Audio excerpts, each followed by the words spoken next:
पढ़ना अच्छा लगता है।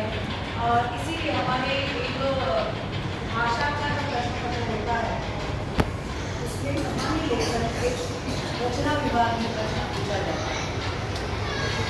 साहित्य की जो अनेक विधा है उसमें निबंध लेखन, कथा लेखन, कहानी लेखन, उसके बाद रिपोर्ट राइटिंग, वृत्तांत लेखन, विज्ञापन, जैसे अनेक विधा है उसमें से यह एक विधा है और जो बड़ी आसान है लिखने के लिए। और आपको प्रश्न पत्र में मुद्दे दिए जाते हैं, मुद्दे पॉइंट्स, और उसके आधार पर आपको ये कहानी लिखनी है। तो आज हम देखने जा रहे हैं टीचिंग एड के द्वारा कहानी। इस यहाँ पे आपको 4 चित्र दिख रहे हैं लास्ट पेज तक। वहाँ पे 4 चित्र है। चित्र में बताती हूँ। पहले चित्र में कुत्ता है, एक घर है और रोटी है। दूसरे चित्र में कुत्ते के मुंह में रोटी है और वो कहीं जा रहा है। तीसरे इसमें नदी का पानी दिख रहा है, छोटा सा संकरा सा पुल दिख रहा है और कुत्ते की रोटी पानी में गिरते हुए दिख रही है। और चौथे में निराश हताश कुत्ता दिख रहा है। ठीक है, ये कहानी आपके पाठ्य पुस्तक में टेक्स्ट बुक में 5वीं में थी, आपने पढ़ी है। मैं चाहती हूँ आप में से ही कोई आकर हर एक चित्र को अच्छे से बताए कि आपको इस चित्र के द्वारा क्या समझ में आएगा। चलो, कौन आएगा पहले? कौन आएगा पहले? कहानी की शुरुआत कौन करेगा? यस, आइए लास्ट में।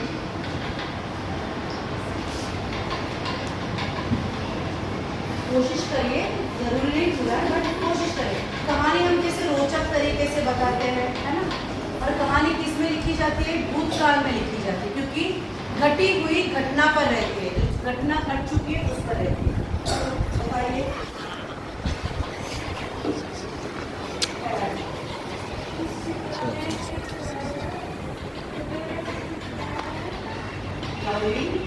थोड़ा ऊंची आवाज और डरने की कोई बात नहीं। आपके सहपाठी है, आप भी जैसे कोई बात नहीं।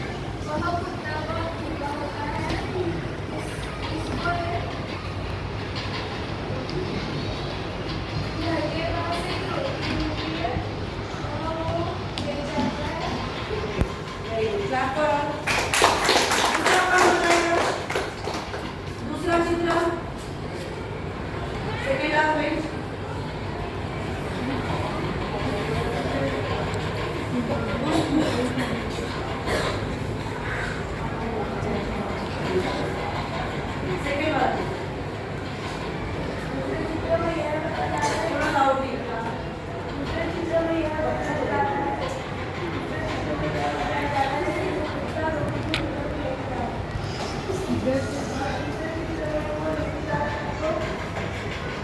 सिर्फ एक ही सेंटेंस में पूरा हो गया।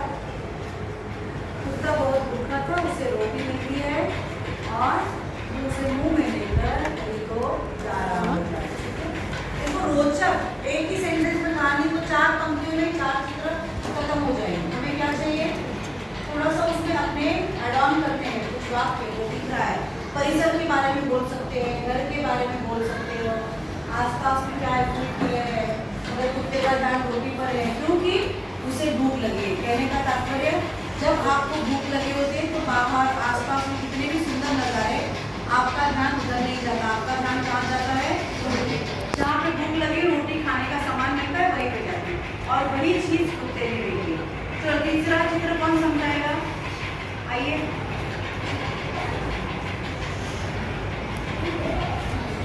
तीसरे चित्र में यह है कि कुत्ता गलती से रोटी गिरा देता है नदी के हाथ में।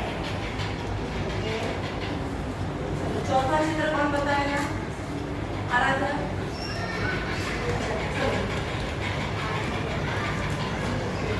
चौथे चित्र में यह बताया गया है कि कुत्ता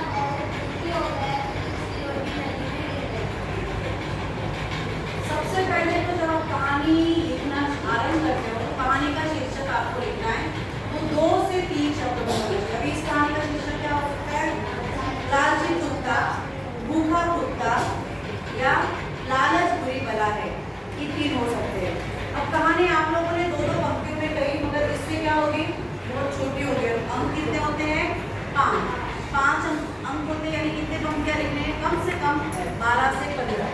अब क्या, एक गांव था, वहाँ एक कुत्ता था, उसे बहुत भूख लगी थी, इसलिए भूख के कारण वो यहाँ वहाँ भटक रहा था।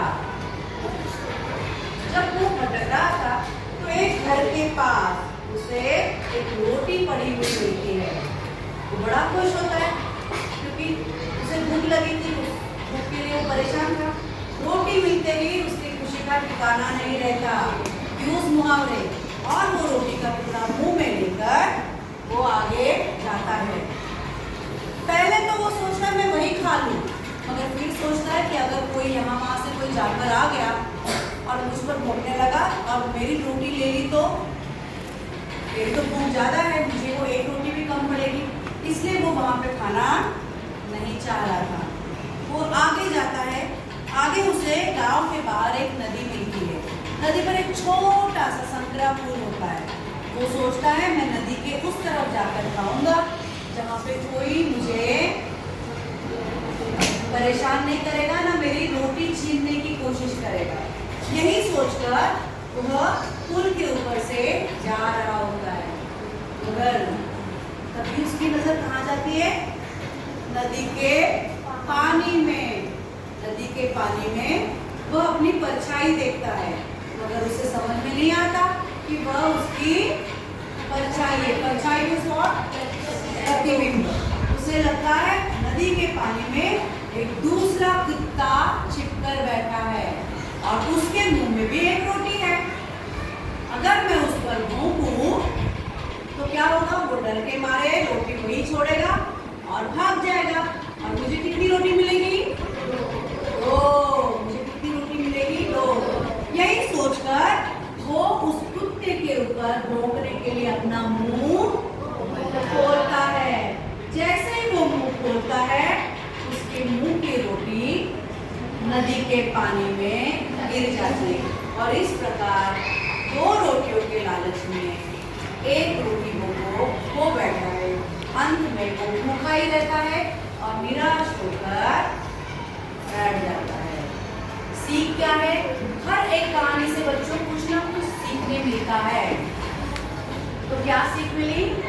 कभी भी लालच नहीं करना चाहिए, जितना मिला है उतने में संतुष्ट रहना चाहिए, है ना? किसने लालच किया इसलिए कुछ हाथ नहीं आया, लालच नहीं करता, वही कोने में बैठ के खाता या पुल पार करके खाता तो भी उसका पेट भर जाता है। एटलीस्ट